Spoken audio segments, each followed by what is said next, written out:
Sveiki! Latvijas televīzijas galvenā redaktora izstrādājums Sigita Roķa pat ir publiski paziņojusi, ka pēc konsultēšanās ar tā saucamo Latvijas televīzijas redakcionālo padomu esot pieņemts stingrs, principiāls un nelokāms cauriem valstiski pamatots lēmums nerīkot Krievijas valsts valodā paredzētās Eiropas parlamenta priekšvēlēšana debatas, ko bija paredzēts organizēt tā saucamajā Latvijas sabiedriskajā mēdījā. Man šai sakarā ir pavisam vienkārši sakāmais.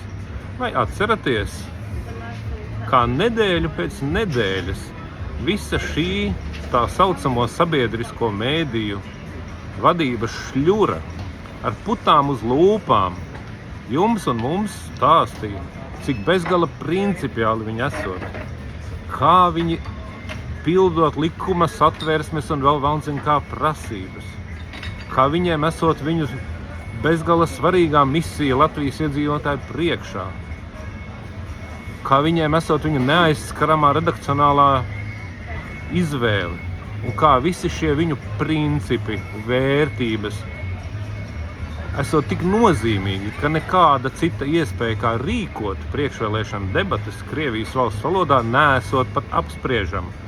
Un visi tie, kas pret to iebilstot, esot kaut kas stipri tautas ienaidniekiem līdzīgs.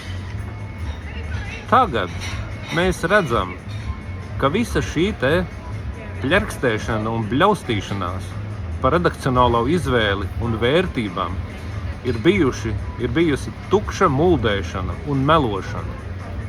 Šodienas Sigitas Roķas izziņotais lēmums rāda, ka šiem cilvēkiem, kas pašlaik ieņem sabiedrisko mēdīju vadības un sabiedrisko mēdīju uzraudzības amatus, nav nekādu principu, nekādu vērtību, nekāda godaprāta. Viņi rūpējas tikai un vienīgi par savu kuņģi un savu pakaļu. Sajutuši deguma smaku, viņi ir spējīgi, kā mēs redzam, aizmirst visus principus, visas vērtības, pilnīgi visu. Sajūtot, ka var zaudēt savus amatus, savu vietu pie siles, viņi to visu nodod. Bet patējā sakot, ne jau nodod, nekādu principu, nekādu vērtību viņiem nav bijis.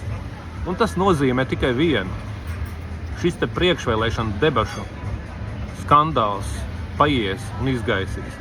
Bet kamēr sabiedrisko mēdīju vadībā būs konkrēta neliešu, nekrietneļu un pavisam īsi latviešu valsts, latviešu nācijas nodevēju bandiņa, tikmēr mēs varam rēķināties, ka reāla valstiska apdraudējuma gadījumā viņi nodos jebko. Viņi būs gatavi pakļauties jebkam un stabulēt jebkurā stabulē, jebkurai varai, kas tikai nodrošinās viņiem saglabāt vietu pie siles, pilnus kuņģus un drošas pakaļus. Es nosaukšu šos cilvēkus, kurus ir nepieciešams maksimāli ātri izmest no sabiedrisko mēdīju vadības un uzraudzības.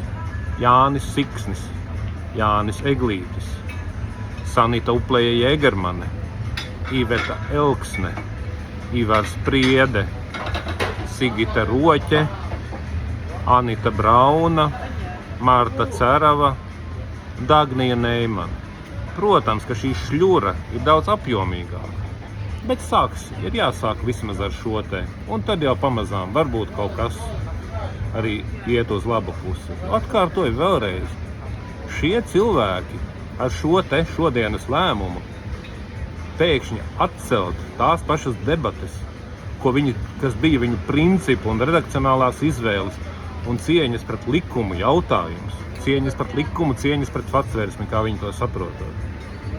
Tas, ka viņi šo lēmumu tik pēkšņi, iepriekšējo lēmumu tik pēkšņi maina un pieņem principiāli diametrāli pretēji, nozīmē vienu skaidru lietu. Viņi nodos jebko.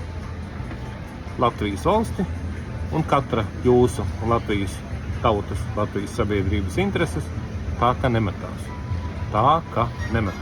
Visu labu!